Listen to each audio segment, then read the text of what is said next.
Então, gente, vamos lá.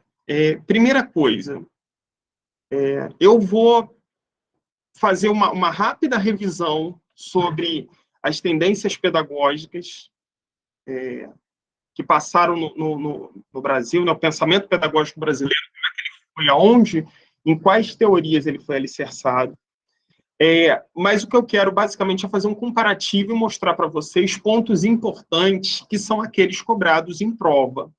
E, concluindo, eu trago algumas questões no final de prova, até para a gente ver como é que foi essa calibragem. A qualquer momento, vocês podem me interromper, abram o microfone e façam suas perguntas. Quem for fazer Candeias amanhã, quem vai fazer prova do Estado dia 6, mais um motivo para não deixar de fazer pergunta. Às vezes você deixa de fazer uma pergunta, porque assim, vou ficar perguntando não. Igual quando a gente era lá do ensino fundamental, vou fazer pergunta, não vão achar que eu sou burro. Simplesmente você vai ficar sem a resposta, vai ficar na dúvida, e pela lei de Murphy, geralmente é essa questão que cai, né? Então, assim, não tenham vergonha de perguntar. Eu não gosto de falar no microfone. Escreve aí nos comentários a pergunta. O que é importante é você não ficar com a dúvida. Por mais que você ache que seja idiota, às vezes não é, né? E ainda que fosse, pergunta é pergunta. A gente está aqui num ambiente colaborativo de aprendizagem, né? Então, vamos lá. Primeira coisa, a gente conhece... O que a gente tem de conhecimento das correntes pedagógicas é muito do que a gente aprende, né? Todos nós aqui passamos pela escola.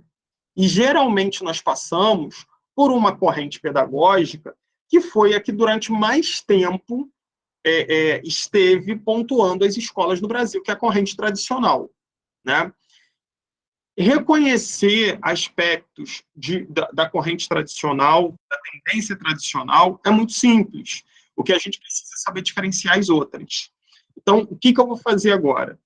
Eu vou, uma por uma, vou falar dessas tendências, vou apontar características delas e depois a gente vai fazendo as comparações, tá bom?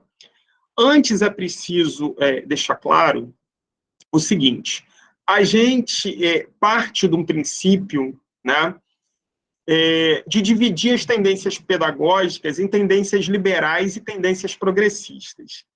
Isso é uma divisão que foi no aspecto da pedagogia brasileira, teve muito a ver com as propostas de Saviani e de Libânio. Então, essa divisão entre tendências liberais e tendências progressistas é o que se tem hoje como mais aceitável em teoria pedagógica brasileira, ok? E é o que a gente vai trabalhar e é como as bancas cobram. Quando a gente fala em tendência liberal, o pessoal às vezes acha assim, liberal tem a ver com liberdade, com tudo. Não. Nesse contexto educacional, o liberal tem mais a ver com uma proposta de conservação da sociedade, né? Enquanto o progressista ela tem um contexto de modificação, de transformação da sociedade. Mas vamos começar pelas pedagogias liberais, pelas tendências liberais de educação.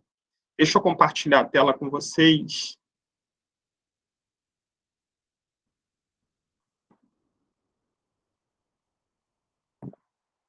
Só um minuto, gente. Que eu apertei o botão errado. Apertei o botão errado e apaguei. Não apaguei, não. Fechei. Agora foi. Aula, dia 22. Vamos lá.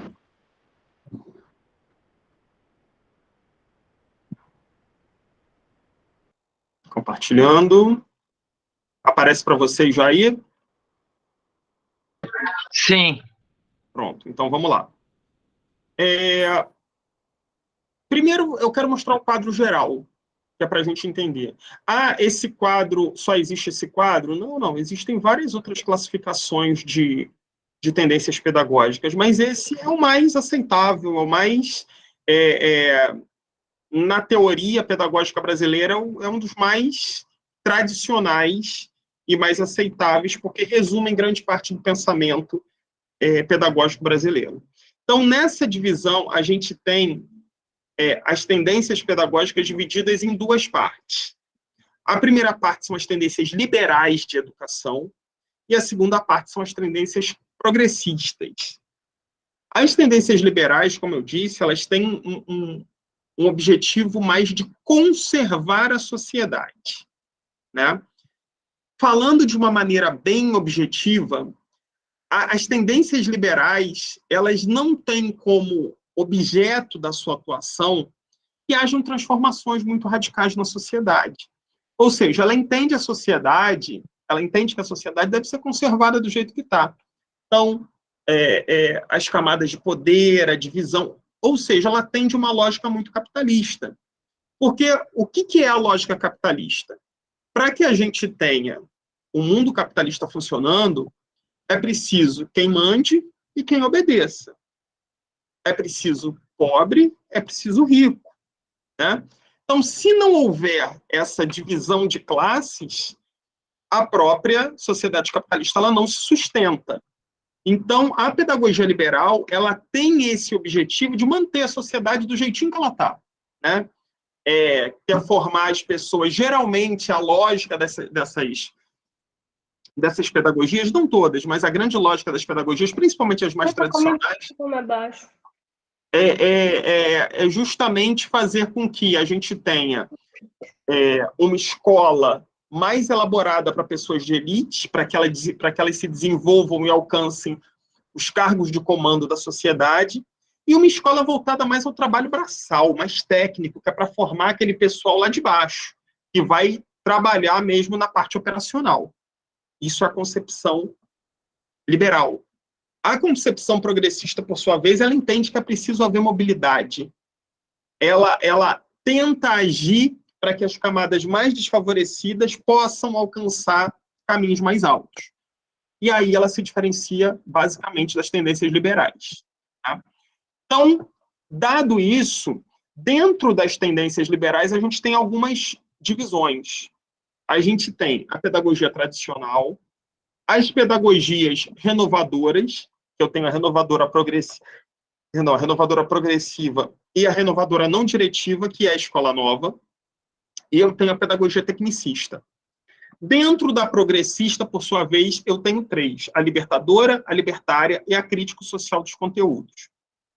Aí você fala assim, mas eu ouvi outro dia que tem uma teoria, isso. Existem várias teorias, algumas que não estão aqui, só que esse é o quadro básico. Essa daqui é a divisão mais aceita pela academia, pelo conhecimento pedagógico brasileiro, né? A gente pode simplesmente cunhar uma nova teoria e tudo mais e dizer e traçar características dela, e isso daí é totalmente aceitável. Tem vários autores que formam outras possíveis teorias, né? Mas as mais aceitáveis são essas, né? As mais conhecidas e as que mais trabalham principalmente em concurso. Então, agora vamos ver uma por uma as características, e isso é importante, para que a gente possa saber diferenciar cada uma delas, ok? Então, vamos lá. Começando pelas tendências liberais, a gente começa a falar da tradicional. A tradicional aqui todo mundo conhece. Basicamente, não vou me arriscar a falar isso, mas eu creio que todo mundo aqui foi educado numa pedagogia tradicional, né? Porque a pedagogia tradicional é uma herança dos jesuítas. O início do processo de escolarização no Brasil foi uma pedagogia tradicional.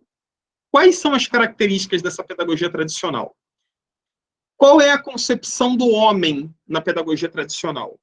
Universal, ouvinte, receptivo, passivo e obediente, né?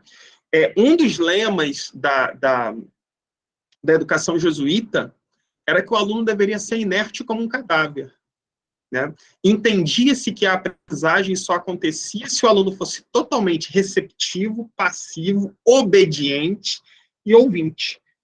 É como se, nessa concepção de educação, é como se o conhecimento fosse algo que pudesse ser despejado na cabeça do aluno, né?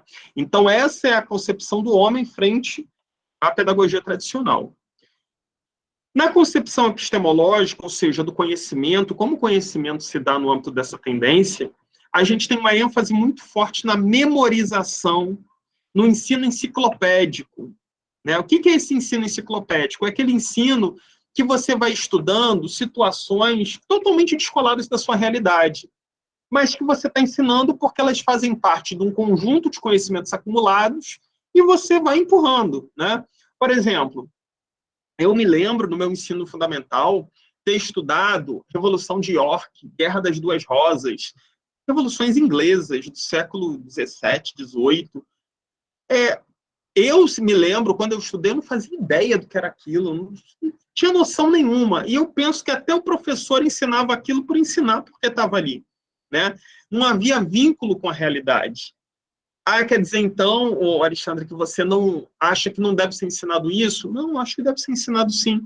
Todo conhecimento acumulado ao longo da história é importante. A grande questão é saber o que se ensina, por que se ensina e como se ensina, né? E na tendência pedagógica tradicional, não há essa crítica em relação a isso. Isso aí vai acontecer na tendência progressista lá, que a gente vai ver, por fim, a crítica social dos conteúdos, em que eu procuro fazer ligações entre esses conhecimentos que estão sendo abordados e a minha realidade. Por isso que o nome dela é crítica social dos conteúdos, né? O que mais? A única preocupação é a transmissão do saber acumulado, levando a um distanciamento da realidade dos alunos. A única preocupação de uma pedagogia tradicional, na acepção da palavra, é transmitir conteúdos. O professor transmite, o aluno recebe, sem maiores contestações, né? Eu me lembro, meu ensino fundamental, a palavra do professor era lei, a gente não discutia, né? Não se discutia, o professor falou, está falado, é aquilo ali que é o certo. Hoje, né, a gente tem ao alcance das nossas mãos um telefone celular. O professor falou alguma coisa, eu vou lá no Google e jogo a informação. E aí eu já vejo se é verdade, se não é. E aí a gente tem uma outra situação bem complicada, que é o excesso de informação, e nem sempre essa informação é correta. Então a gente precisa saber filtrar também essas informações e tudo mais, né? Concepção axiológica, né? Quais são os valores defendidos por essa pedagogia tradicional? Ela é maniqueísta, moralista, puritana e conservadora. Ela tenta ver, conservadora a gente entende, né, qual é o aspecto de conservar a sociedade exatamente do jeito que ela está. Mas ela se baseia muito numa concepção de moral, de bem e mal, de certo e errado. Ela não consegue ver essa concepção de mundo tão diverso como ele é. É aquela questão, nem todo mundo é bom, nem todo mundo é mal, nem todo mundo é somente bom ou somente mal, né? E essa concepção maniqueísta, ela está muito presente nas bases axiológicas do pensamento, né, dos valores defendidos pela pedagogia tradicional. A concepção dos valores na escola tradicional é dualista, distinguindo o que é bom e o que é ruim.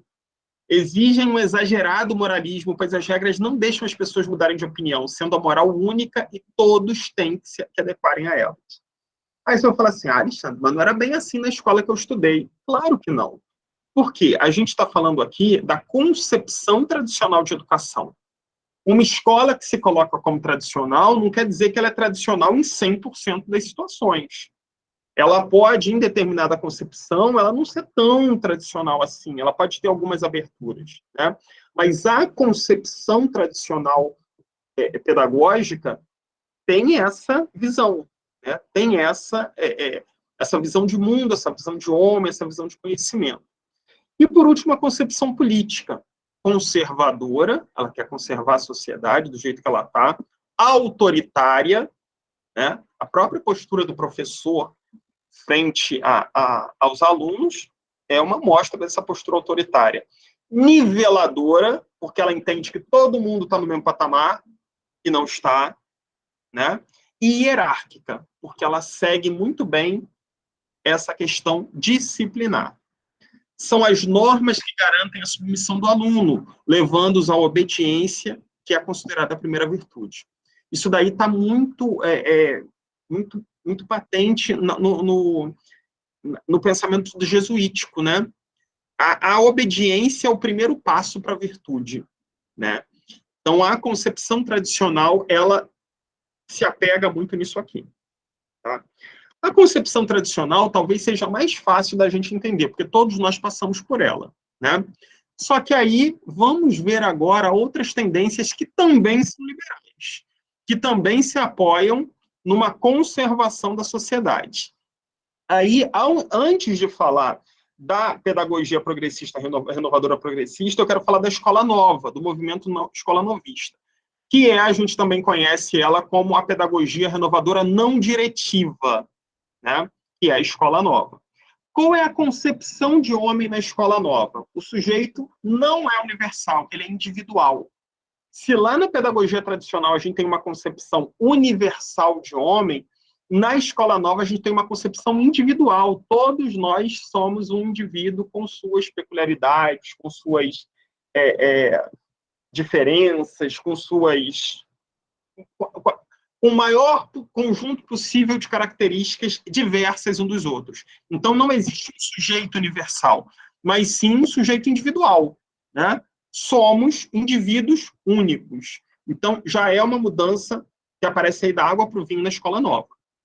Dimensão psicológica. Dimensão psicológica é o foco da escola nova, da pedagogia renovadora não diretiva, também conhecida como escola nova. É bom ficar bem claro, tá? Que às vezes vai aparecer escola nova, às vezes vai aparecer renovadora não diretiva. É a mesma coisa. A não diretiva é a escola nova.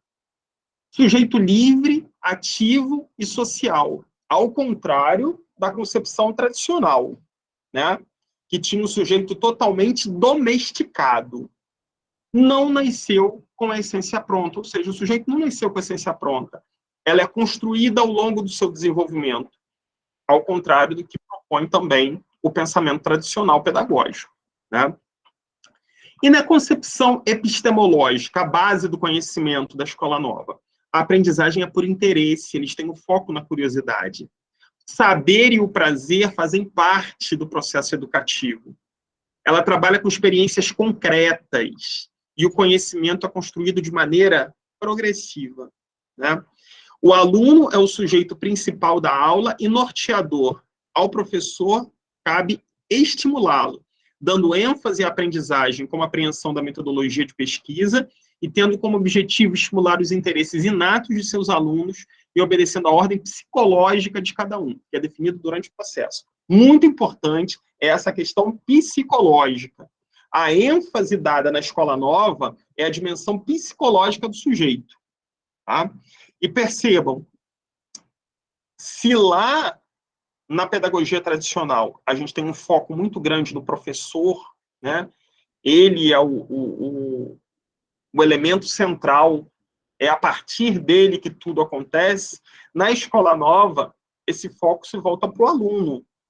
O professor cabe apenas estimular esse aluno para que a aprendizagem se dê, principalmente através da curiosidade, da pesquisa, experiências concretas e tudo mais.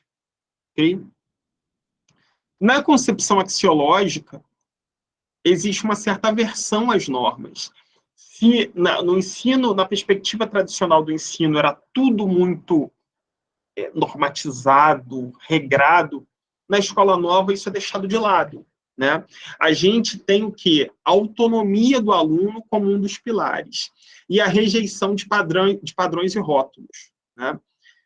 Os modelos ético e moral baseiam em que nenhuma regra vai atender a todos. As normas sempre aprisionam o sujeito, não o deixando expressar-se de maneira que quer. O conhecimento simulado é o produzido pelo aluno. O bem e o mal são coisas relativas, dependendo de cada um. Vocês lembram quando a gente falou agora há pouco da pedagogia tradicional, é que ela tem uma questão muito maquineísta de bem e mal, né? Na escola nova, o bem e o mal já são coisas relativas. Depende de cada um, né? Então, essa visão também de valores é uma diferença muito grande. Existe um hiato muito grande entre as pedagogias, dentro das tendências liberais, entre as pedagogias tradicionais e as pedagogias renovadoras, né? Concepção política, autogestão.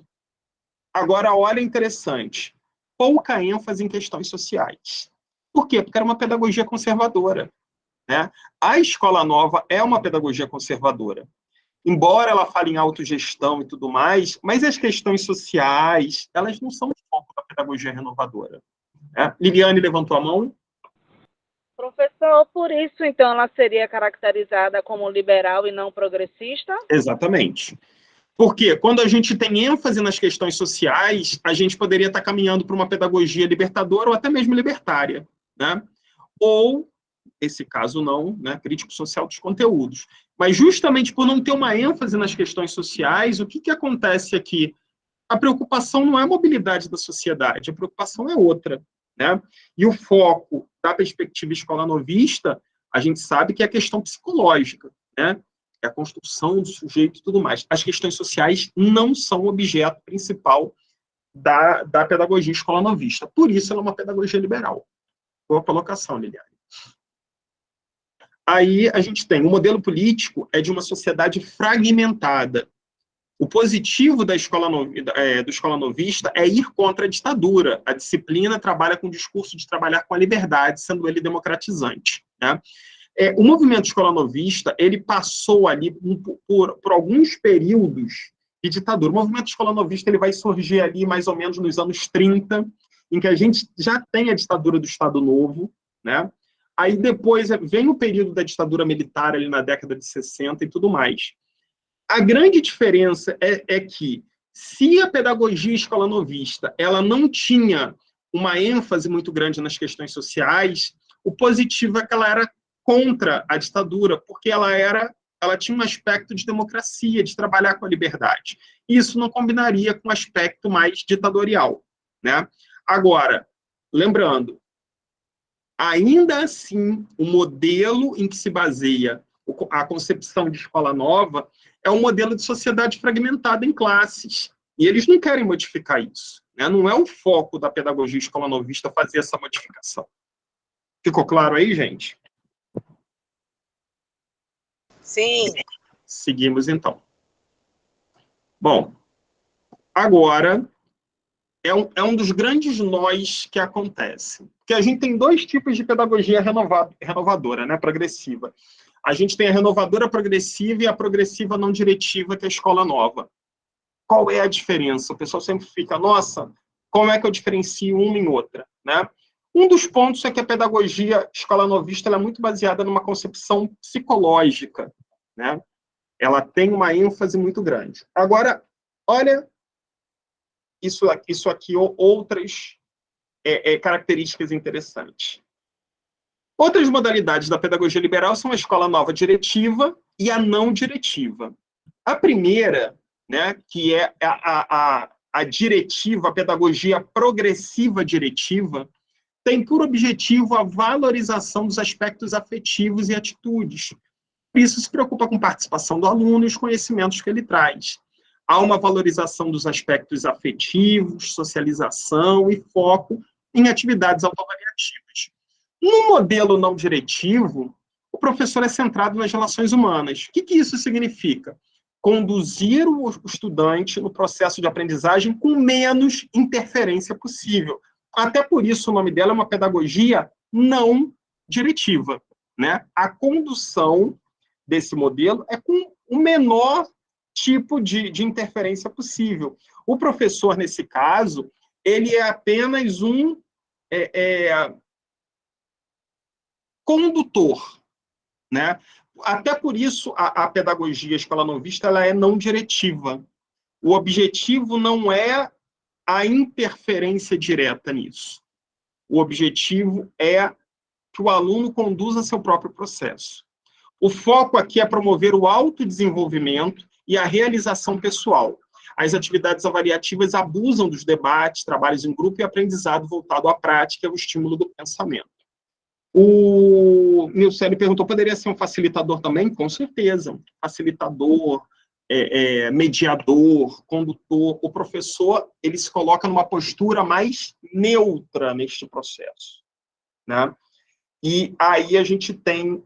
o que é preciso deixar claro, quando a gente for falar, principalmente da pedagogia libertária, vocês vão perceber que tem muitas coisas em comum. muitas coisas vão ser em comum. Mas qual é a grande diferença entre as pedagogias libertárias e a pedagogia da escola nova? Se a pedagogia da escola nova, apesar de todo esse desenho que a gente está colocando, ela, em momento algum, ela tem como objetivos alterações da sociedade, a pedagogia libertária não. A pedagogia libertária ela já tem uma concepção totalmente voltada a questões sociais, a repensar o modelo de sociedade, né? E é isso que as diferencia. Por isso que uma é considerada uma pedagogia, uma tendência liberal, e a outra é considerada uma tendência progressista. Ok? Seguimos, então. Aí vamos para a tecnicista, né? A pedagogia tecnicista, ela se assemelha, em parte, com a pedagogia tradicional. Mas qual é a diferença básica da pedagogia tecnicista? Se lá, na pedagogia tradicional, o foco de tudo era o professor, na pedagogia tecnicista, o foco de tudo é o processo, é o material, são as apostilas, são os métodos. O professor é um mero executor disso, né? Então, a pedagogia tecnicista ela tem ênfase no método, né? O principal é aquilo que deve ser seguido, e o professor só tem que executar aquilo ali. Tá? Então, vamos a algumas características. Concepção do homem na pedagogia tecnicista. Percebam que é basicamente a mesma da pedagogia tradicional. Universal, passivo, receptivo, desenvolvimento de habilidades lógicas e disciplinável. Concepção epistemológica. Objeto é mais importante que o sujeito. Ou seja, aquilo que eu aprendo é mais importante de como eu faço. Ela é extremamente pragmática, né? A educação é extremamente pragmática. É aprender determinados... tópico A, B, C, D, E. Vai desenvolver de tal forma, desenvolveu, está resolvido. Formação para o mercado. Uma das principais características da pedagogia tecnicista é desenvolver mão de obra qualificada. E não por acaso, a pedagogia tecnicista no Brasil, ela se desenvolve durante a ditadura militar. Por quê? Qual é a questão? Lembrem-se que durante aquele período da ditadura militar, a gente teve a profusão de cursos técnicos começando a acontecer, né? Eu não queria ter mobilidade da sociedade. Deixa os mais pobres aprenderem uma profissão. Deixa ele ser mecânico, deixa ele ser eletricista, deixa ele ser torneiro mecânico. Dá uma profissão para ele. Agora, a elite, aí sim ela tem que ter acesso aos cursos mais elaborados, aos cursos, digamos, voltados à intelectualidade, né? Engenharia, direito, medicina. Então, o objetivo qual é da pedagogia tecnicista? Formar mão de obra qualificada. Transmissão de conhecimento, treinamento, né? Treinamento. A visão pedagógica de uma pedagogia tecnicista é de treinamento. O objeto tem que ser conhecido para que se possa colocá-lo em prática. Ensinava-se a fazer coisas e não a pensar. Todos os alunos tinham que desenvolver habilidades, principalmente lógicas, aprender para fazer. O saber é o saber técnico, que deve ser organizado e transmitido para tornar o aluno apenas uma força produtiva. Saber para fazer. Privilegiando a dimensão ética, privilegiando a dimensão técnica, enfatizava o aspecto pragmático do conteúdo, proclamando-se uma pseudoneutralidade. Perfeito. Pseudoneutralidade. Ela dizia-se neutra. Não existe neutralidade na educação. A partir do momento em que você escolhe determinado conteúdo, a partir do momento em que você elege qual é o mais importante, você não está sendo neutro, você está fazendo uma opção, né? Você está fazendo uma opção política, por sinal. O pensamento ainda é muito presente no nosso meio, com certeza, Nilcélio. A gente ainda tem uma herança muito grande da pedagogia tradicional da tecnicista. Tecnicista, até alguns anos atrás, eu estudei sob a égide em alguns lugares de pedagogia tecnicista. Se você pegar muitos desses colégios aí de elite, muitos ainda trabalham com pedagogia tecnicista, né? Que é aquela preparação para o vestibular. Você estuda aquilo ali, não importa a sua concepção de mundo, não importa pensar, importa se preparar, né? Concepção axiológica da pedagogia tecnicista: tradição, hierarquia, pragmatismo, moralismo e uma ordem mecânica e natural. A pedagogia tecnicista ela é extremamente mecânica. Por quê? Você tem um manual a ser desenvolvido, né? A pessoa pode ser... Sim, o link depois é disponibilizado para vocês, tá bom? Concepção política autoritária, visão pragmática. Ela é autoritária porque o fato de se basear na hierarquia por si só não a faz uma concepção autoritária. O que a torna autoritária é o fato dela impor determinadas situações, né? Então, ela é autoritária, ela é pragmática, frieza nas relações interpessoais, anonimato, relações interpessoais descaracterizadas e desumanizadas e economista. Uma das principais causas dessa pedagogia tecnicista ter sido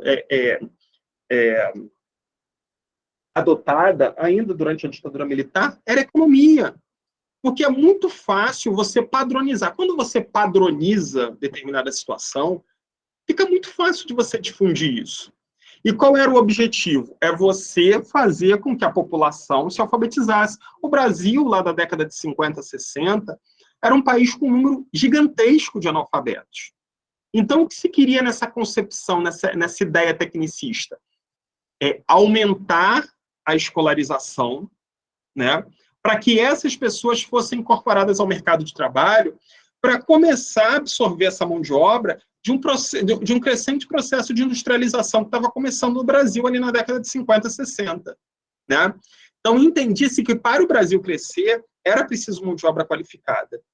Mas eles queriam mão de obra qualificada ali na base da pirâmide, não era no topo. O topo já tinha quem ficasse, e não era para deixar também o pessoal chegar lá no topo, não. Por isso que a educação no Brasil, nessa época, era um funil. Entrava todo mundo, mas saíam muito poucos. Né? A gente já teve oportunidade de conversar isso nas aulas. Na escola tecnicista, o homem é visto como um produto do meio, altamente controlado pela sociedade, com atividades mecânicas, inseridos numa proposta educacional rígida, programada em detalhes. E o seu comportamento é modelado através de técnicas específicas, produzindo individualmente, tornando-se competente para o mercado de trabalho, transmitindo as informações precisas, objetivas e rápidas. Em resumo, vocês percebem que na pedagogia tecnicista, a gente tem muitas semelhanças com a pedagogia tradicional.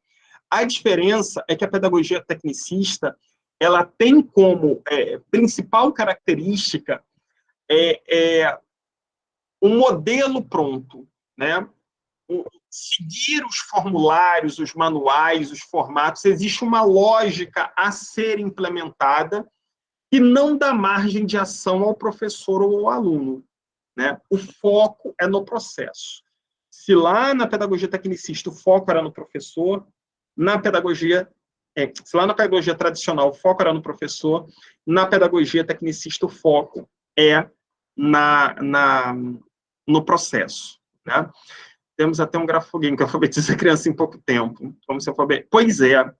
Como se bastasse para alfabetizar um programa. Né? Se fosse isso, gente, eu acho que o analfabetismo já tinha sido erradicado do mundo. Né? E não é uma coisa simples assim. A gente já falou diversas vezes durante as aulas que cada um aprende de uma maneira diferente. Né? Você querer padronizar alguma coisa tem um objetivo, atingir poucos. Né? Se o objetivo é esse, está atendido. Né? Mas sabe-se que vai atender a poucos, não vai atender a todos. E mesmo sabendo disso, a pedagogia tecnicista fez. Por quê? Porque era esse justamente o objetivo, não era atingir a todos, era atingir a poucos. Até porque nem todos conseguiriam ser absorvidos. Né? Bom, vimos as pedagogias liberais. Vamos ver as progressistas agora, lembrando que se as liberais tinham como objetivo conservar a sociedade, as progressistas tinham como objetivo transformar a sociedade através da educação. E um dos principais nomes para isso... Um dos principais nomes para isso é quem? Paulo Freire. Né? Paulo Freire, ali na década de 60, ele começa a desenvolver uma nova concepção, né, uma nova teoria, um novo método de alfabetização. E, a partir disso, se constrói uma tendência pedagógica chamada pedagogia libertadora. Vamos ver alguns das características dessa pedagogia de Paulo Freire? Primeiro, problematização da realidade visando a transformação dos sujeitos. A realidade é trazida para a sala de aula para poder transformar aquelas pessoas que estão ali. Relação professor-aluno é horizontal, ambos são sujeitos do ato educativo. Então, aquela relação vertical da pedagogia tradicional é quebrada. Professor e aluno, eles estão no mesmo patamar. Relação dialógica, valorização do autêntico diálogo, aquela em que sujeitos do ato de conhecer se encontram mediatizados pelo objeto a ser conhecido. Então, a concepção dialógica da educação é uma característica da pedagogia libertadora, né? Então, quando você começar a ver ali numa questão, falar dessa concepção dialógica e tudo, a gente já volta ao nosso pensamento à concepção de Paulo Freire, entendida que a educação só se dá pelo diálogo. Se a pedagogia tecnicista, se a pedagogia tradicional ela é autoritária, a libertadora é anti-autoritária. Elimina qualquer pressuposto de relação de autoridade, né? Vamos deixar claro aqui. Quando ela fala que elimina qualquer pressuposto de relação de autoridade, é preciso deixar claro que o que está sendo colocado aqui é aquela autoridade da maneira que é imposta, né? Agora, numa concepção dialógica do conhecimento, numa relação horizontal entre professor e aluno, essa autoridade ainda está presente ali. Ela está mediatizada principalmente pelo diálogo. Ela está presente, mas ela não é imposta. Tá? Recusa conteúdos tradicionais, parte de temas geradores com relação à realidade e experiência vivida. Então, assim, aquele elenco de conteúdos tradicionais, eles são deixados de lado na pedagogia libertadora e são trabalhados a partir de temas geradores, né? Você pega um tema e, a partir daquilo, você vai desenvolvendo vários conteúdos ali. O conteúdo em si não é o foco. Ato educativo enquanto ato político. Característica fundamental da teoria de Paulo Freire. A educação é um ato político, né? Não confundam ato político com ato político partidário. Sempre coloco isso, né? São duas dimensões totalmente diferentes. Ato político é a nossa própria opção por desenvolver determinada atividade, é um ato político, é uma escolha, né? Forma de trabalho a partir de grupos de discussão. O professor é um animador, caminhando junto no processo de problematização, mas intervém o mínimo indispensável. O aluno é um sujeito ativo. Lembra lá nas pedagogias que a gente viu, tecnicista e tradicional, o aluno como sujeito passivo, aqui ele é um sujeito ativo, né? Dispensa programa previamente estruturado, trabalhos escritos, aulas expositivas e qualquer tipo de verificação direta da aprendizagem, provas. Então, quer dizer que numa pedagogia libertadora não tem prova? Não precisa ter. Pode ter? Pode, mas não precisa. Não precisa porque ela é mediatizada através da relação entre pares, da relação professor-aluno, do conhecimento, da construção diária do conhecimento. E o que é muito mais valorizado do que a verificação mediante provas é a autoavaliação, né? O que é aprendido pelo aluno decorre do nível crítico do conhecimento que ele chegou através do processo de compreensão e reflexão crítica, não pela memorização ou imposição de um conteúdo programático, né? Então, percebam, a ênfase é dada pelo processo de mediatização desse conhecimento. Ele compreendeu, ele refletiu, ele criticou. Isso é mais importante do que ele ter memorizado determinado conteúdo. Clima de abertura, tolerância e respeito na sala de aula. E, por último, que eu acho muito importante, qual é a função da escola na pedagogia libertadora? Levar a transformação da realidade por meio do questionamento das relações dos indivíduos entre si e com a natureza. Então, isso daqui eu acho que serve para ilustrar aquilo que eu falei. Se nas pedagogias liberais que a gente viu existia um viés de conservação da sociedade, nessas pedagogias progressistas que a gente está começando com a libertadora, existe o quê? O viés de transformação. de mudança da realidade. Ok? Principal expoente, Paulo Freire. Né? E a gente vê o pessoal criticando Paulo Freire, que Paulo Freire não é um santo, né? Ele não é isento de críticas. Eu, particularmente, algumas partes das teorias de Paulo Freire, eu tenho críticas, eu não coloco em prática, eu não acredito que seja a melhor maneira. Agora, dizer que a teoria de Paulo Freire é ruim, ou que Paulo Freire, ou que a educação no Brasil não deu certo com Paulo Freire, por causa do método Paulo Freire, só relata ignorância, porque o método Paulo Freire nunca foi implementado no Brasil, da maneira como deveria, assim, em larga escala. Né? A gente teve algumas experiências em alguns lugares, mas que logo depois foram abandonados por diversos aspectos e tudo mais. Então, essa perspectiva de Paulo Freire, ele é o escritor, é o teórico da educação, é um dos maiores teóricos da educação do mundo. Ele não está falando do Brasil, ele está falando do mundo. As obras de Paulo Freire foram traduzidas para diversos idiomas, né? São bibliografia básica de cursos de pedagogia em diversos países. Então, isso é muito importante para a gente pensar nessa concepção de transformação da educação, segundo Paulo Freire. Ok? Bom, agora vamos falar da libertária. Eu, particularmente, sou muito suspeito para falar da libertária porque eu me identifico muito com a pedagogia libertária. E aí vocês vão ver, eu vou ler aqui um pouquinho da pedagogia libertária, e vocês vão ver, gente, mas eu vi muito parecido lá falando com a escola nova. Vamos ver aqui, ó. Características da pedagogia libertária.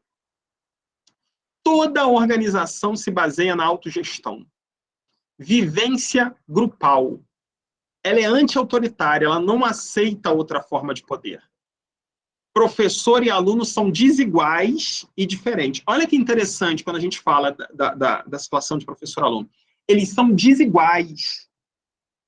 O que quer dizer isso? A gente não pode dizer que professor e aluno são iguais, porque ninguém é igual. E no processo educativo, principalmente nessa concepção libertária, são desiguais. Eles estão em âmbitos diferentes da educação. O que não quer dizer que um é mais importante que o outro. Né? O professor é um orientador e um catalisador. Os alunos são livres. O mais interessante da pedagogia libertária é essa liberdade que é dada para os alunos. Né?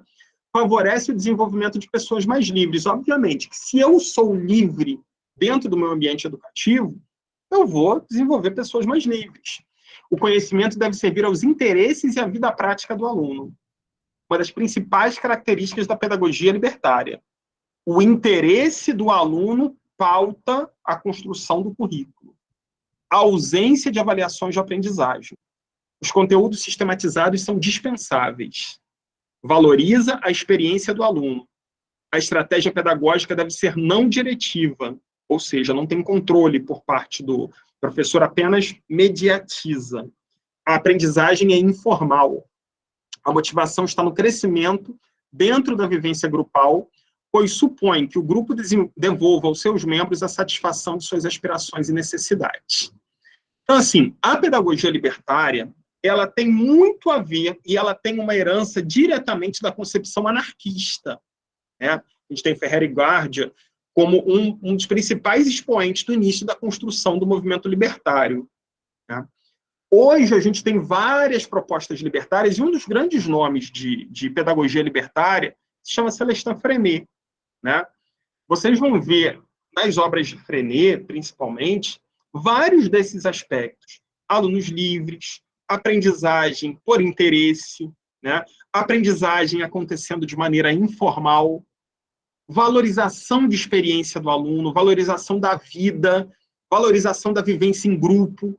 Todas essas são características da pedagogia libertária. Aí você vai falar assim, gente, mas é engano meu ou eu vi quase tudo isso sendo falado lá na pedagogia renovadora? Não, não é engano seu, não. Basicamente, muita coisa foi falada. Mas qual é a diferença básica entre uma e outra? Vocês sabem me dizer? A questão social. Perfeito. A questão de como se encara a sociedade.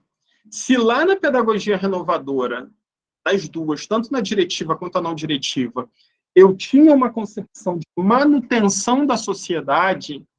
Na libertária, eu tenho como foco a transformação da realidade, né?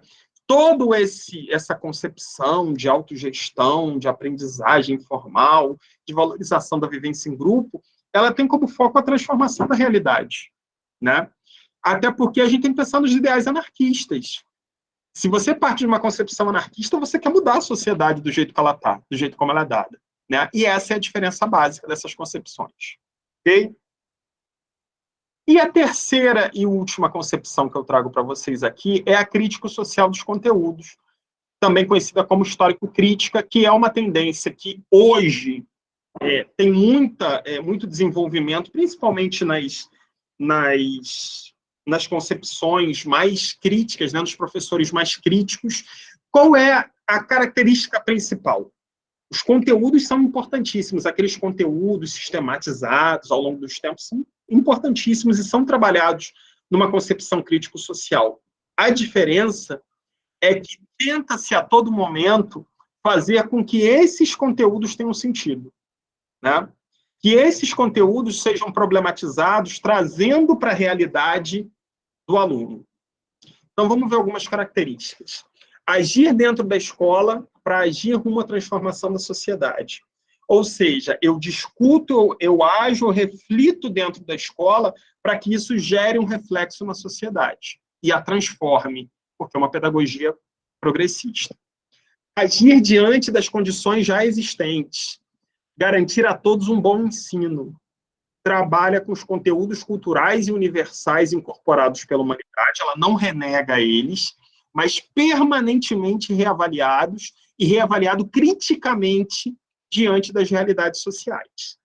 Vinculação entre a teoria e a prática. Se lá na pedagogia tradicional a gente tem uma ênfase muito grande na teoria, nas pedagogias renovadoras, você tem uma ênfase muito grande na prática, a pedagogia crítico-social dos conteúdos, ela faz a vinculação entre as duas, porque ela entende que elas não podem andar dissociadas, né? Liga os conteúdos com a sua significação humana e social, relacionar com a realidade do sujeito. O papel do professor é insubstituível, mas a participação ativa do aluno também é importante no processo. Ou seja, o professor é insubstituível nesse contexto, mas o aluno, se não tiver participação ativa, também não dá certo. Então, essa concepção crítico-social dos conteúdos é uma concepção mais recente, finais da década de 70, início da década de 80, né? Trazendo essa ênfase, novamente, em conteúdos, mas de maneira crítica. Por isso, ela é considerada também como uma tendência histórico-crítica, né? Ou crítico-social dos conteúdos. Ok, gente? São 6 tendências pedagógicas, 3 progressistas, 4, né? 4 progressistas, 4 liberais e 3 progressistas, que é fundamental que a gente entenda como elas funcionam. Para ilustrar isso daqui, e para ficar claro algumas questões importantes, eu trouxe aqui alguns expoentes dessas teorias. Então, assim, no ensino tradicional, a gente pode colocar o ensino jesuíta, né? Jesuítas, e são a base do nosso pensamento educacional brasileiro. Na renovadora progressiva, a gente pode citar John Dewey, Piaget e De Crowley. A Escola Nova, por sua vez, ela se baseia muito em Carl Rogers e o nosso maior expoente da Escola Nova, Anísio Teixeira, né? A pedagogia tecnicista, muito ligada a Skinner, né? Behaviorismo, comportamentalismo e tudo mais. Pedagogia libertadora, Paulo Freire, né? Não tem outro nome principal para a gente chamar a atenção. Pedagogia libertária, a gente tem Freinet, um nome mais recente, Miguel Arroyo, né? E os teóricos anarquistas, né? Teóricos anarquistas são a base da pedagogia libertária, né? O início da pedagogia libertária vem com os teóricos anarquistas. Dewey seria liberal renovadora? Sim, liberal renovadora. Pronto. Inclusive, Dewey foi uma inspiração para Anísio Teixeira, né? Dewey foi uma inspiração para Anísio Teixeira. E crítico social dos conteúdos, né? O maior expoente nosso aqui é do Saviani, né, que foi um dos precursores dessa teoria histórico-crítica. A gente também tem Bernard Charlot, tem o Manacorda, que é um dos maiores historiadores da educação, né, italiano, né, Tommaso Manacorda. Então, mas o maior especialista, a gente diria que é Saviani, okay? Aqui no Brasil, no nosso contexto educacional. Bom, aí, vamos lá. Aí eu coloquei aqui também uma coisa que eu acho muito importante, que são os períodos temporais dessas teorias aqui no Brasil, né? Pedagogia tradicional, desde o início da escolarização no Brasil. Então, quando começou a escolarização lá com os jesuítas, a gente tem a pedagogia tradicional. Aí ela foi até quando, Alexandre? Até ontem à noite tinha a pedagogia tradicional rolando por aí, né? Então, a pedagogia tradicional, ela ainda é base do nosso sistema educacional brasileiro. A renovada, e quando eu falo renovada, eu digo tanto a diretiva quanto a não diretiva, ela vem ali na primeira metade do século XX, principalmente nos anos 30, né? O início, precisamos superar essa pedagogia tradicional, precisamos de queremos formar novas elites, então surge a pedagogia renovada. É muito importante destacar isso, tá? A pedagogia renovada, ela queria formar novas elites. Então, mais um destaque do porquê é uma pedagogia tradicional, uma pedagogia liberal. Né? Valmilene levantou a mão, pode falar.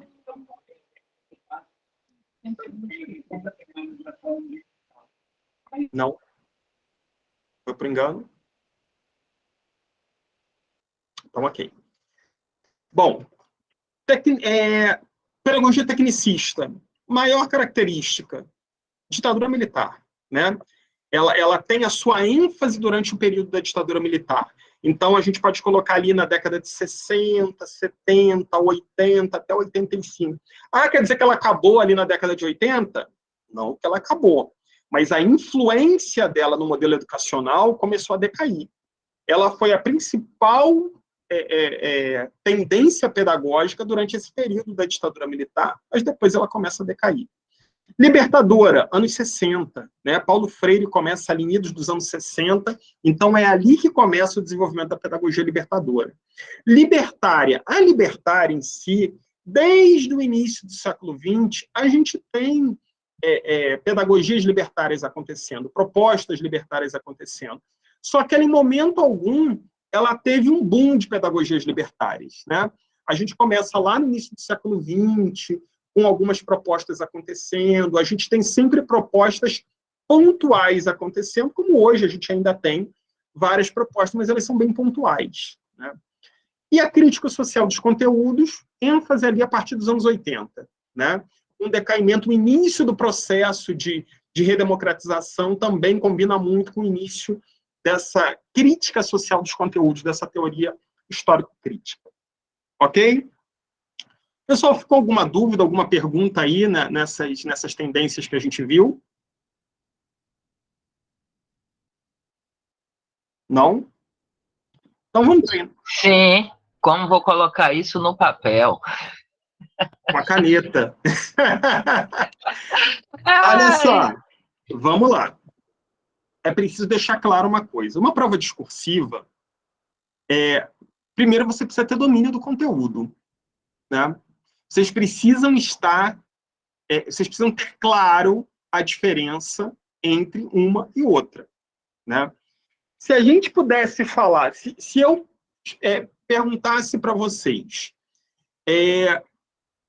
qual é a tendência pedagógica hoje que mais se destaca no pensamento educacional brasileiro, por quê e quais são as características dela? O que vocês diriam?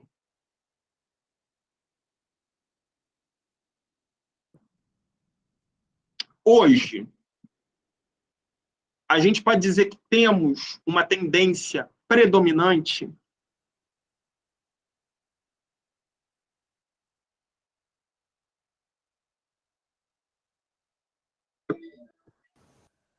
Olha, hoje eu ainda vi. Fala.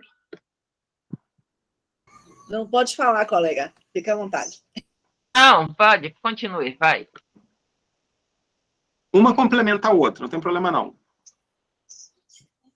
Professor, hoje eu vejo uma grande tentativa na implantação da pedagogia tecnicista. Posso estar equivocada. Inclusive, até quando o senhor falou sobre a formação hoje para o Enem, para o vestibular, né, que isso também seria uma característica tecnicista, né? As crianças são eminentemente, até nos colégios de grande porte, seriam preparados para isso. Talvez tecnicista misturado com tradicional, não sei. Enfim, minha visão que eu tenho hoje, essas tentativas de militarização das escolas públicas também. Hoje olha que interessante você falou, Liliane. Uma tentativa de ida para esse viés. Eu não sei se eu estou certa, né? Mas minha visão é essa, embora eu não concorde, mas... Olha que interessante você acabou de falar. Você vê um viés voltado para a pedagogia tecnicista. Aí, logo depois, você me fala das escolas, dessa tentativa de militarização das escolas. O que uma coisa tem a ver com a outra? Militarização e ensino tecnicista. É só a gente voltar lá para a concepção da ditadura militar. Qual era a principal tendência pedagógica que influenciou o pensamento pedagógico brasileiro durante a ditadura militar? Né? Pelo que o senhor colocou. Então, quando a gente tenta militarizar a educação, você traz a volta do pensamento tecnicista, né? Aí, olha só que interessante. A Wanda coloca aqui, ó. Na verdade, na prática docente, é uma mistura dessas tendências. Karina complementa, tradicional bebendo de várias fontes. O que, na verdade, a gente tem é que, assim, hoje a gente não pode dizer, como a gente tinha lá há 100 anos atrás, que o nosso ensino era 100% tradicional. Não, não é. Mas, na verdade, o que acontece é uma profusão de teorias conversando entre elas, mas com algumas tentativas, principalmente por parte de governos, em puxar a brasa cada um para o seu lado.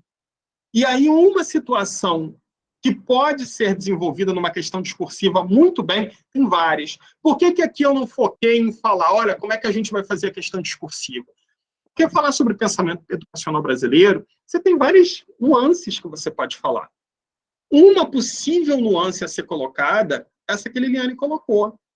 Olha, a gente percebe uma clara tentativa de retorno a essa pedagogia tecnicista com a crescente militarização do processo de tentativa de militarização das escolas, né?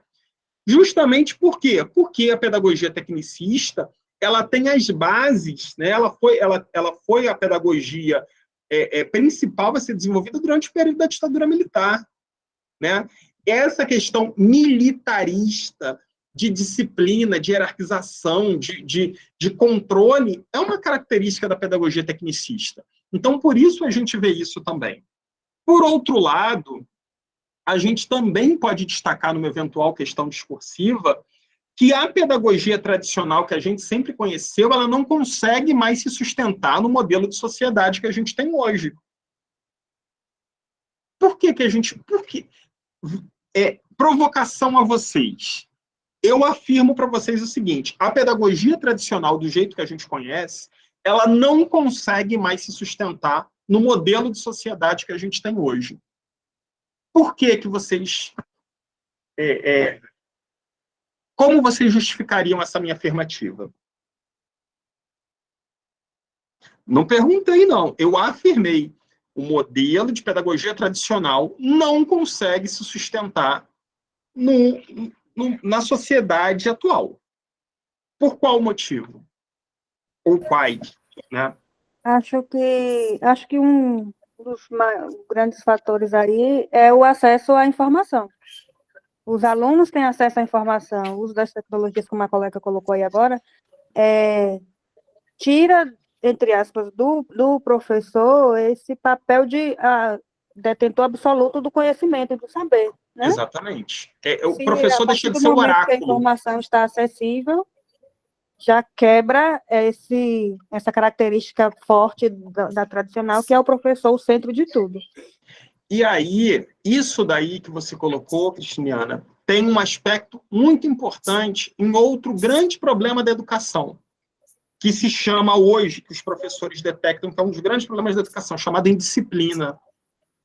Isso daí é um dos focos da indisciplina. Porque o professor não está preparado para ser, eu não gosto nem de usar esse termo, né? Mas para ser confrontado ou colocado contra a parede. Né?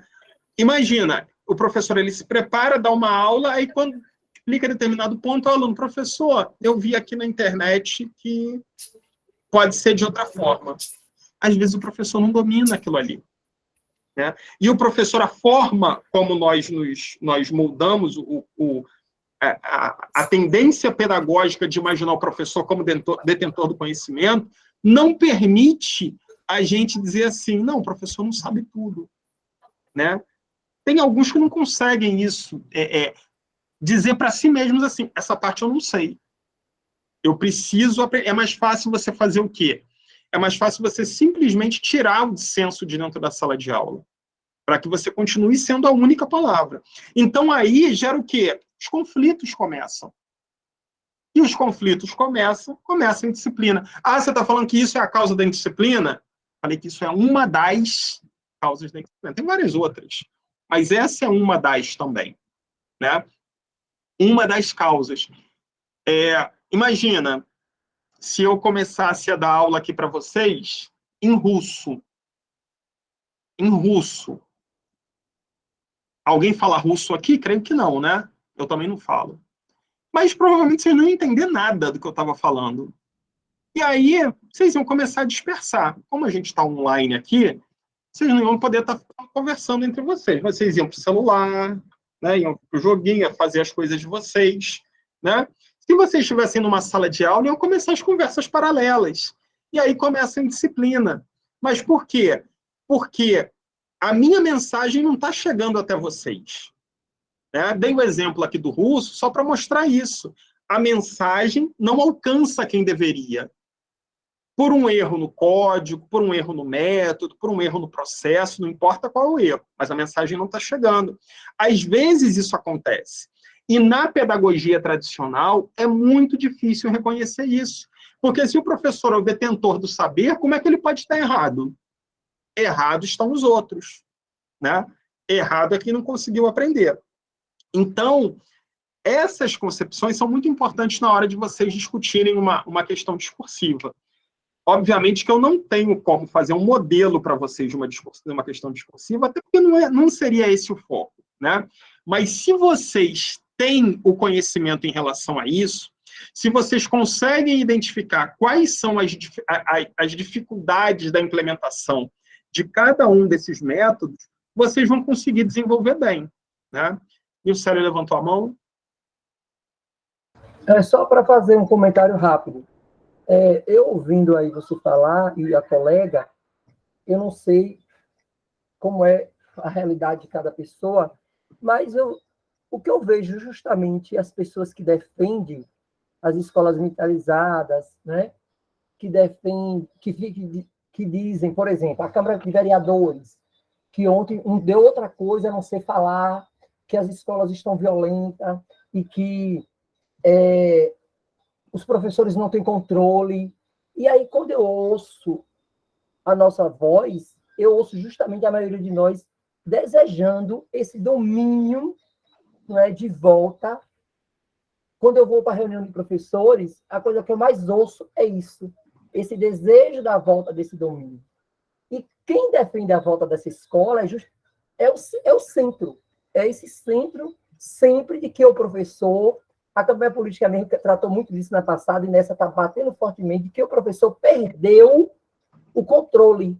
Não é, então, a escola tradicional ajudaria esse professor trazer de volta esse controle do aluno que tinha medo, esse controle do aluno que ele obedecia porque ele tinha medo. Né? Não é que ele respeitava, ele tinha medo. E aí eu fico me perguntando Porque quando eu falo, eu me coloco muito na situação. Porque às vezes eu me pego com alguns pensamentos, né? Às vezes eu vou fazer determinada coisa e eu fico dizendo assim, você pensando isso? Entendeu? Porque está muito arraigado na gente. Isso é muito forte. E aí você falando disso, eu fico analisando. E também quando a colega diz, muitas tendências juntas, eu também concordo. Agora, eu acho que a gente tem muito mais do tradicional com a nova roupagem do que eu poderia dizer de uma pedagogia progressista. Tanto que a gente não quer tratar e diz ao aluno que a escola não é lugar de tratar de política. Ontem mesmo eu ouvi isso, porque teve uma confusão na maior escola do município, denominaram pejorativamente de Carandiru. Né? A escola é chamada de Carandiru, a escola está marginalizada, ninguém quer matricular os filhos, uma confusão, porque, infelizmente, foi a comunidade escolar que criou a resistência, eu disse ontem. Me desculpem, mas foi vocês mesmos que criaram. Foi os professores, foram os alunos, foi a gestão da escola, foi a comunidade em si que criou esse nome. Não foi a comunidade externa, foi a comunidade interna. E agora, como a comunidade criou, isso que parece que virou uma tradição aqui na cidade, a comunidade vai ter que se juntar para tirar, porque a outra escola de ensino médio, ensino fundamental, está lotada e aqui está se esvaziando. E a gente está vendo que vai chegar um momento que não tem matrícula na escola.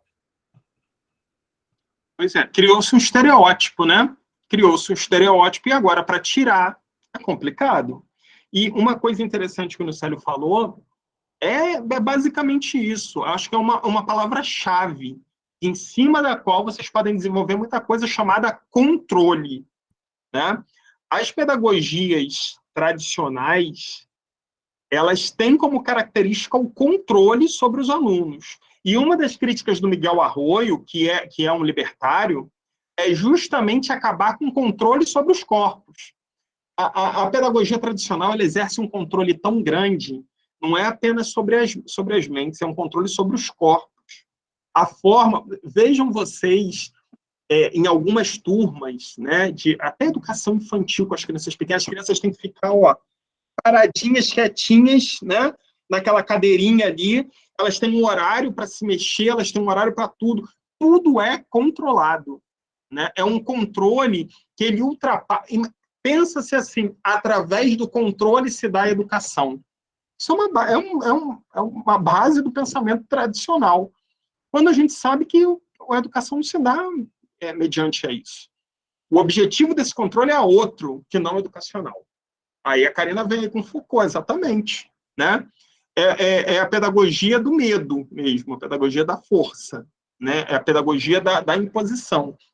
E aí é interessante a gente ver justamente essa batalha aí entre uma pedagogia tradicional e novas pedagogias que querem quebrar isso, não porque elas acham só legal, não, é porque a pedagogia tradicional, do jeito como ela é, cada dia ela fica mais inviável no modelo de sociedade que a gente tem, que é uma sociedade da informação, que é uma sociedade de tudo instantâneo. A pedagogia tradicional, da forma como ela é concebida, ela não se sustenta nessa sociedade. Né? Liliane também levantou a mão. Professor, no caso do tema que foi disponibilizado, eu poderia começar a redação fazendo um resumo sobre essas correntes pedagógicas e depois eu falaria sobre a atual organização, como é que a gente está vendo que está se configurando, ou eu já iria direto para como se configura hoje? O senhor acha que se fizesse um pequeno resumo a gente estaria fugindo ao tema, ou esse pequeno resumo seria necessário? Só uma dica.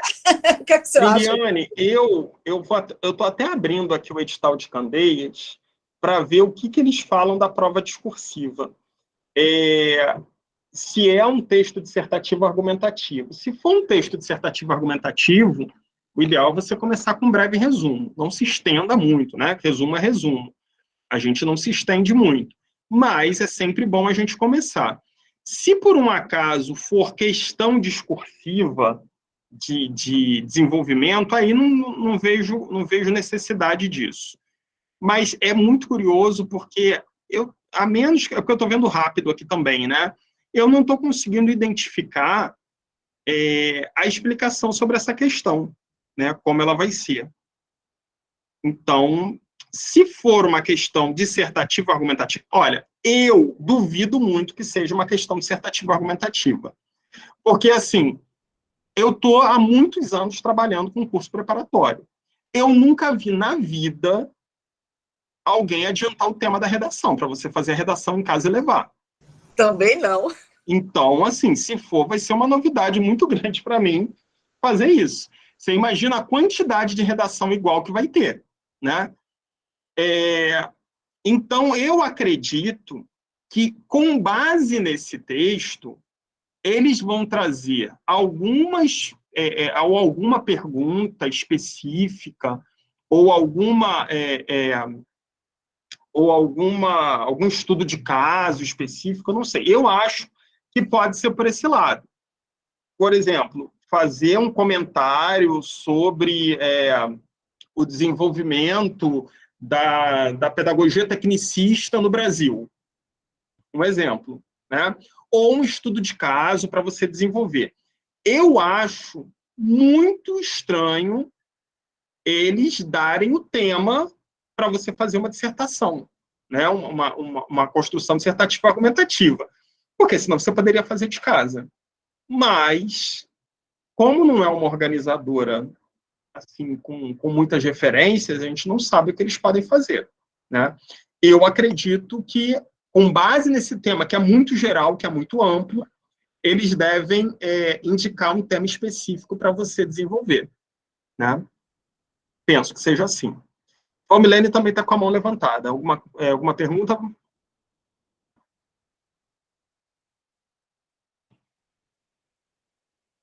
Não, acho que ela levantou a mão, mas esqueceu de baixar.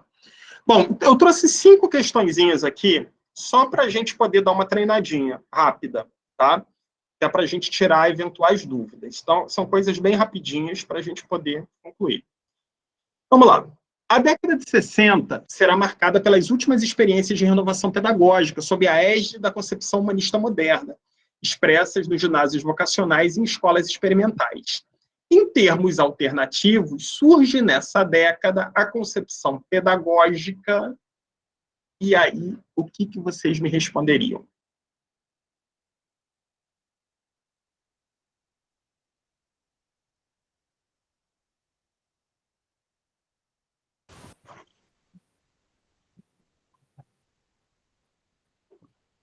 Liberal, formulada por Anísio Teixeira, comportamentalista ou behaviorista, formulada por Skinner, histórico-crítica, formulada por Saviani, ou libertadora, formulada por Paulo Freire?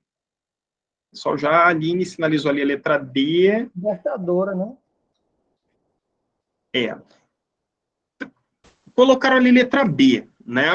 Vamos entender aqui o contexto. A década de 60 será marcada pelas últimas experiências de renovação pedagógica, sob a égide da concepção humanista moderna, expressas nos ginásios vocacionais e escolas experimentais. Em termos alternativos, surge nessa década a concepção pedagógica. O comportamentalismo ou behaviorismo, ele não era em termos alternativos, ele era a moda, digamos assim, né? O que vem a surgir em termos alternativos nessa concepção humanista era justamente a pedagogia libertadora de Paulo Freire. A pedagogia liberal, ela não surge com Anísio Teixeira. A pedagogia liberal, lembrem-se que a pedagogia liberal, a tradicional também é liberal, né? Se aqui tivesse a pedagogia renovadora, a escola nova com Anísio Teixeira, você ainda podia até falar, se bem que não é a partir da década de 60. Essa pedagogia renovadora, ela começa a surgir em 30, né? Anísio Teixeira ainda começa a desenvolver ali os ginásios vocacionais e tudo mais, mas em termos alternativos, na década de 60, o que surge é a pedagogia libertadora com Paulo Freire, opção que deveria ser marcada a letra D de dado, ok? Letra D de dado, número 1, D de dado. Se tiverem alguma dúvida aí, sinalizem, por favor. Número 2. As tendências pedagógicas constituem-se em teorias educacionais que norteiam e influenciam a prática docente. Estas pressupõem melhoria na qualidade do ensino, que é disponibilizado ao aluno. Sobre tendências pedagógicas, é correto afirmar, vamos lá, trago 5 pensadores, 5 não, 6 pensadores, de Crowley, Comenius, John Dewey, Paulo Freire e Pavlov, Makarenko e Pavlov. Então, vamos tentar entender aqui, essa daqui eu vou até um por um. Letra A, de Crowley ancora-se em fundamentos psicológicos e sociológicos para desenvolver um modelo tradicional de educação alicerçado no interesse do aluno e na autoavaliação. Está correto isso? Primeiro, vamos lembrar que de Crowley é um dos expoentes da pedagogia renovadora. Se ele é um dos expoentes da pedagogia renovadora, eu posso dizer que ele desenvolve um modelo tradicional de educação? Não. A pedagogia renovadora é tradicional, ela é liberal, Não. mas ela não é tradicional. Então, a letra A a gente elimina por aqui, né? Letra B. Comenius declara a necessidade de ensinar tudo a todos, através da adoção de métodos variados que facilitaria o trabalho do professor e tornaria os conhecimentos mais acessíveis aos alunos. Não. Gente, Comenius é lá no início do processo, é a fundação da didática. Não se pensava em maneira alguma de se ensinar tudo a todos, né? Então, Comenius é o início dos fundamentos da didática moderna. Então, tem nada a ver com isso daí. A letra B deixa de lado. Letra C. John Dewey baseia-se nas noções de experiência e de atividade como estratégias para despertar do interesse e, assim, conectar o indivíduo ao objeto do conhecimento. Correto?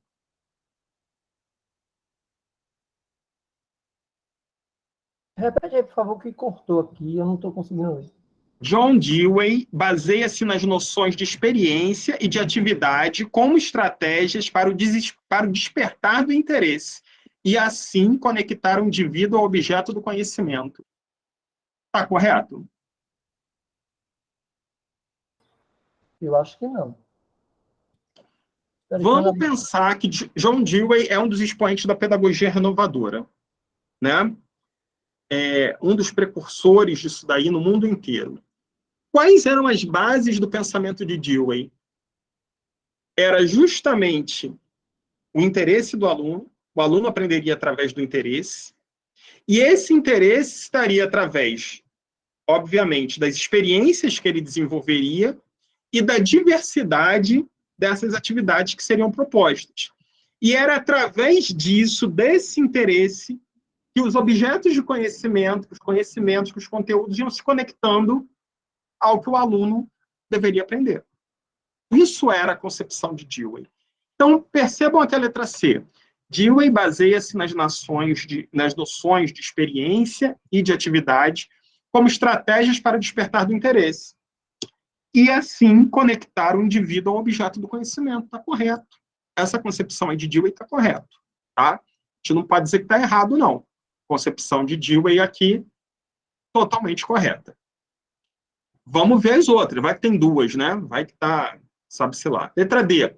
Paulo Freire é o educador brasileiro mais conhecido no exterior, principalmente considerando a sua experiência na alfabetização de adultos na educação popular. Paulo Freire pode ser considerado um educador progressivista. Está correto? Tá. Não. Paulo Freire não é progressivista. Paulo Freire pode ser considerado até um educador progressista, mas progressivista, você faz menção a quê? Às pedagogias renovadoras, liberais. Paulo Freire não é liberal, Paulo Freire é progressista. Então, letra D está fora. E letra E, coletividade e trabalho são dois conceitos fundamentais nas pedagogias de Makarenko e de Pavlov. Bom, aí o pessoal fala assim, gente, quem é Makarenko e quem é Pavlov? Né? Makarenko, ele é um dos principais expoentes da pedagogia para menores infratores, né, as escolas de menores. Ele é um dos principais expoentes do pensamento, inclusive, do início do pensamento anarquista. Então, coletividade de trabalho pode até fazer parte, sim, do pensamento de Makarenko, né? Agora, Pavlov fala de condicionamento. Pavlov tem mais a ver com a pedagogia tecnicista, tem nada a ver com coletividade, né? Então, letra E está errada. Então, a opção que deveria ser marcada aqui é a letra C. John Dewey, a explicação de Dewey aqui é a mais correta. Ok? Então, número 2, letra C. Vamos para a próxima. De acordo com as tendências pedagógicas na prática escolar abordadas por Lucchesi, assinale com V as afirmativas verdadeiras e com F as falsas. Vamos lá ver. Primeira, a pedagogia liberal, na tendência tradicional, é caracterizada pela ênfase no ensino humanístico, de cultura geral, em que a educação do aluno é voltada para que ele alcance sua plena realização como pessoa pelo próprio esforço. Verdadeiro ou falso? Falso. Aonde que está falso? Olha, todo mundo caindo na pegadinha. Verdadeiro. O que está falso aí, gente? É verdadeiro. Isso daí é a concepção da educação. Oi? Não tem como aumentar, não? Próprio esforço. Calma aí, deixa eu aumentar aqui. É porque se aumentar, corta, tá vendo? Mas vou aumentar um pouquinho, ó. A pedagogia liberal, na tendência tradicional, é caracterizada pela ênfase no ensino humanístico, sim, ênfase no ensino humanístico, de cultura geral, ou seja, você aprende tudo, em que a educação do aluno é voltada para que ele alcance sua plena realização como pessoa pelo próprio esforço. Ou seja, meritocracia, cada um aprende dependendo apenas de si. Isso é a concepção tradicional de educação. A pedagogia liberal tradicional é assim. Letra a primeira verdadeira. Tá? Cuidado para não cair em pegadinha. A tendência tradicional, ela promove o ensino humanístico. O que é o ensino humanístico? É você aprender todos aqueles conhecimentos sistematizados ao longo do tempo, cultura geral, você aprende tudo, né? Voltado para quê? Olha, não é assim a pedagogia tradicional, você vai se desenvolver conforme o seu esforço. Se você se esforçar muito, você consegue. Se você não esforçar, você não consegue. Isso é a concepção pedagógica tradicional. Tá? Então, a primeira é verdadeira. Segundo, para a tendência liberal renovada progressiva, educação é subordinada à sociedade e tem como interesse imediato produzir indivíduos competentes para o mercado de trabalho. Está correto isso? Falso. Mercado de trabalho não é tecnicista? Exatamente. Está correto, então? Falso, né? Acredito que não, falso. Falso. A segunda é falsa. A segunda é falsa. Vamos para a próxima. Opa. A tendência liberal tecnicista prioriza o sentido da cultura como desenvolvimento das aptidões individuais, sendo a educação considerada a vida presente parte da própria experiência humana. Verdadeiro? Falso. Falso. Tecnicista não tem nada a ver com isso, mas falso. você não tem que saber disso. O que eles querem é treinar, preparar para o mercado de trabalho e tudo mais. Falso. E a última, as tendências libertadora e libertária da pedagogia progressista possuem em comum características com anti-autoritarismo, a ideia de autogestão pedagógica e, como base da relação educativa, o reconhecimento do valor da experiência vivida. Verdadeiro ou falso? Verdadeiro. Verdadeiro. Verdadeira. Então, a gente tem verdadeira primeira, falsa segunda, falsa terceira e verdadeira última. Letra A. Verdadeiro, falso, falso. Verdadeiro. Tá? Vocês quase caíram na pegadinha aí da letra A, né? Da letra A não, da primeira aí, da primeira questão falando de pedagogia tradicional, né? Porque parece que assim, mas não é. É sim, a pedagogia tradicional é aquilo ali, tá? É a concepção de pedagogia tradicional. Então, número 3 aí, letra A. Ok? Vamos para 4. Acerca da abordagem tradicional do ensino-aprendizagem, faltando um D aqui, né? Acerca da abordagem tradicional do ensino-aprendizagem, assinale a alternativa correta. Letra A. A abordagem tradicional é centrada no professor. Cabe ao aluno aprender os programas disciplinares, ainda que contra a sua vontade. B. A aprendizagem tradicional é centrada na relação professor-aluno. Estes devem construir juntos o conhecimento. C. A abordagem tradicional é centrada na família do aluno. tal exige e escolhe aquilo que será aprendido ao longo do ano. D, a aprendizagem tradicional é centrada no aluno, este é o protagonista e peça fundamental para a construção do currículo.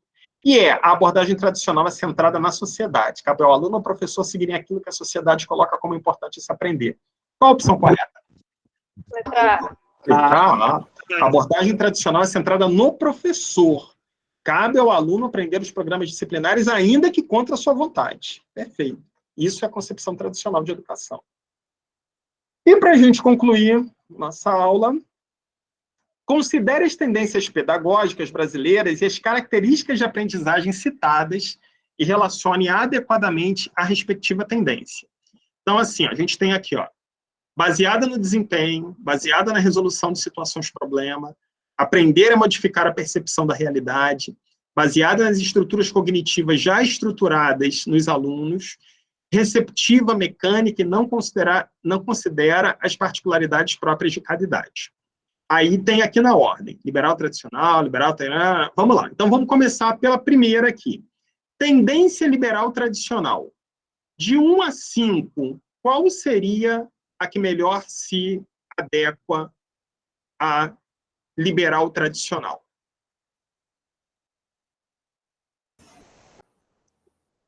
5, professor. 5, receptiva, mecânica e não considera as particularidades próprias de cada idade. Perfeito. Isso é uma característica da pedagogia tradicional. Então, a primeira seria 5. Segunda, tendência liberal renovadora não diretiva, escola nova. A gente poderia colocar que número?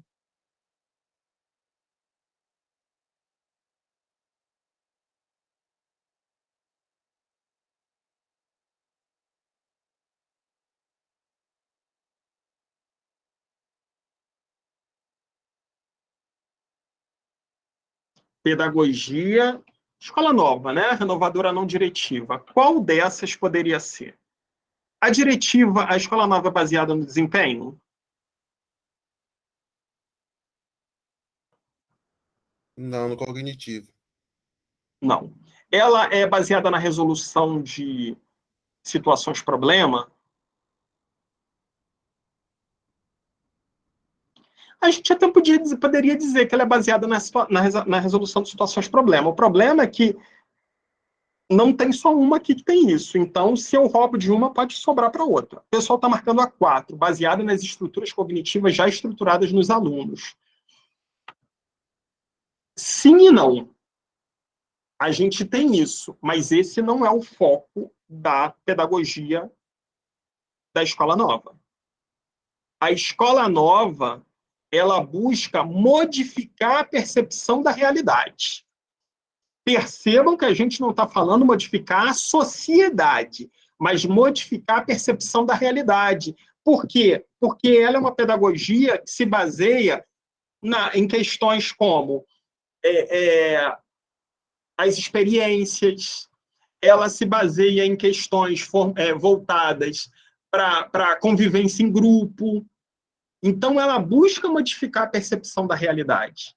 Né? Você vai falar assim, mas a base dela está na estruturação das estruturas cognitivas que os alunos já têm? Não necessariamente. Não necessariamente.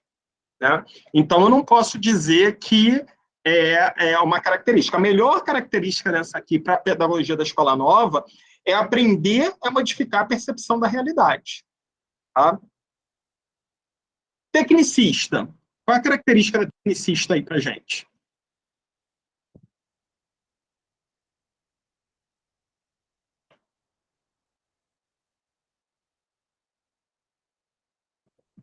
Isso aí. Baseado no desempenho. Tecnicista baseado no desempenho. Desempenho. Né? A libertadora. Só que a gente não pode repetir, não. A Nájila botou a 5, só que a 5 já é tradicional. Né? Eu não posso repetir. Então, é 5, 3, 1. A libertadora seria o quê? A 2, resolução problema. Né? Resolução de situação-problema é a base da pedagogia libertadora de Paulo Freire. Eu trago um problema da vida real e eu desenvolvo ali, eu consigo resolver as questões. Isso é a base. E, por último, a crítica social dos conteúdos. Sim, lembra qual é a base do pensamento crítico social dos conteúdos? A gente pega aqueles contextos lá que a gente estuda em história, geografia, biologia, e eu trago para a realidade do aluno. Então, eu uso essas estruturas cognitivas que o aluno já tem para poder dialogar com esses conhecimentos. Essa é a base da pedagogia crítico-social dos conteúdos. Por isso que a gente fala que ela é baseada nas estruturas cognitivas já estruturadas dos alunos. Esses conhecimentos vão ser ressignificados com base no conhecimento já estruturado ao longo dos tempos. Por isso que a gente diz que ela é a base do conhecimento. Ok? Então, o correto aqui seria 5, 3, 1, 2, 4. Letra B de bola. Se vocês acertassem a primeira, na opção vocês já matariam tudo, né? Mas eu, de propósito, fiz que a gente examinasse uma por uma aí. Né? Bom, gente, ficou alguma... Acho que terminou. Deixa eu ver aqui. Terminamos. Alguma pergunta? Liliane levantou a mão. Professor, tem como o senhor disponibilizar o gabarito do simulado de ontem para a gente? Eu vou disponibilizar individualmente, porque tem gente que ainda está fazendo. Então, então eu te peço no individual? Isso, me peça no individual que eu mando, tá? Porque obrigada. Tem gente que é meio ansiosa, não fez, aí abre lá e estraga o negócio todo. Então, vou distribuir individualmente e só amanhã à noite que eu coloco no grupo para todo mundo, tá? Certo, obrigada. Ronilson, pode falar? Professor, a possibilidade de baixar os vídeos? Vídeos que estão lá na plataforma? Que estão lá na plataforma? Agora você me pegou, não sei te dizer. Eles estão no YouTube, né? Então eu acredito que tem, porque eu acho que dá para baixar vídeo do YouTube. Eu acho que pode, não sei te dizer. Tá bom, eu vou verificar. Obrigado. Bom? Mais alguma pergunta? Não? Bom, então, já que não tem uma pergunta, eu vou dar uma dica agora, tá? Para quem for fazer a prova amanhã de Candeias, isso não serve apenas para Candeias, serve para qualquer uma. O que vocês tinham que estudar, vocês estudaram, tá? Então, às vezes, quando eu vou fazer prova, eu vejo aquele pessoal estudando ali antes de entrar no local de prova, como se aquilo ali adiantasse alguma coisa. Não adianta nada. O que pode acontecer é complicar mais ainda a sua cabeça, porque você vai ver alguma coisa que não estudou, aí na hora você confunde com outra. Aquilo aí não adianta mais nada. Então, assim, a prova é amanhã de manhã. Se você quiser fazer uma leiturinha, rever seu material, reveja. O que é importante é você ter uma boa noite de sono, é você se alimentar bem e, principalmente, estar muito tranquilo para fazer prova. Né? Tem gente que não consegue, fica e tudo, mas aí só prejudica. Né? Leva sua água, leva o chocolate. Chocolate é sempre muito bom, porque o chocolate dá energia. Né? Então, assim, leva um chocolatezinho no meio da prova. Eu vejo gente... Tem horas que eu vejo, quando eu vou fazer prova, eu vejo e falo, gente, essa pessoa leva quase compra de mês para comer. Mas tranquilo, se você sentir fome, você tem que se sentir à vontade fazendo a prova. Né? Você tem que se sentir bem fazendo a prova. Então, façam com muita calma. O que teve que ser feito, foi feito. Né? E, principalmente aquilo, não percam tempo, não sofram com a prova. Pega a prova, né? Eu sempre dou a dica. Pegou, abre ela, vê ela inteira antes, né? Folheia tudo para ver. Você já vai passando o olho ali, e ali você já vai ver as questões que você sabe. Vai ter uma ou outra que você fala assim, vi isso ontem, tranquilo, essa daqui tá moleza. Dá uma olhada em tudo. Viu rapidamente? Volta fazendo só as que você... Sabe aquela que você bate o olho e fala assim, isso eu sei, com certeza. Vai fazendo aquelas. Provavelmente, em 15 minutos, 20 minutos, você vai resolver todas essas. Você já, livrou uma boa parte da prova. Agora, volta naquelas que você estudou o conteúdo, você pode ter uma dúvida ou outra, volta e faz aquilo. Né? Por último, ficam aquelas que você não faz a mínima ideia. Essa a gente deixa por último. Como é uma prova discursiva, separem pelo menos 1 hora para fazer a parte discursiva. E não se esqueçam que no período da prova também tem a marcação do cartão resposta. Tá? Então, assim, façam com calma, né? Não tem motivo para desespero. Mas eu queria muito passar nessa prova. Gente, eu queria ganhar na Mega Sena. Quando sai o resultado lá que eu não ganho, eu fico frustrado. Só que vai ter outro concurso da Mega Sena depois, eu vou fazer novamente. O concurso é mais fácil, porque não é tão difícil de ganhar como a Mega Sena. Façam. Não deu? Tranquilo, tem outra prova vindo aí na frente, né? Tem o Estado, tem processo seletivo em Jacuípe, em breve vai sair concurso para Simões Filho, deve sair para feira, vai ter um monte de concurso está saindo. A lógica é 2023 ter muito concurso. O que é importante é vocês não pararem a preparação de vocês, tá bom? Vocês continuando nessa questão de preparação e tudo mais, vocês vão chegar cada vez mais tranquilos na hora de fazer uma prova. Ok? Mais alguma coisa? Se não temos mais nada, bom descanso para vocês. Descansem para fazer a prova, tá bom? Estejam bem descansados. E quem não fez o simulado, faça o simulado. Bom descanso, bom fim de semana e boa prova amanhã para quem for fazer. Bom? Tchau, tchau, gente. Boa sorte aí para vocês. Eu não gosto de usar boa sorte, não, porque a gente não precisa de sorte. A gente precisa só colocar os nossos conhecimentos em prática. Mas, de qualquer forma, tem sempre um pouquinho de sorte de cair a questão que você escolheu, né? Então, boa sorte também. Obrigado, professor. Tchau. Obrigada. Obrigada, professor.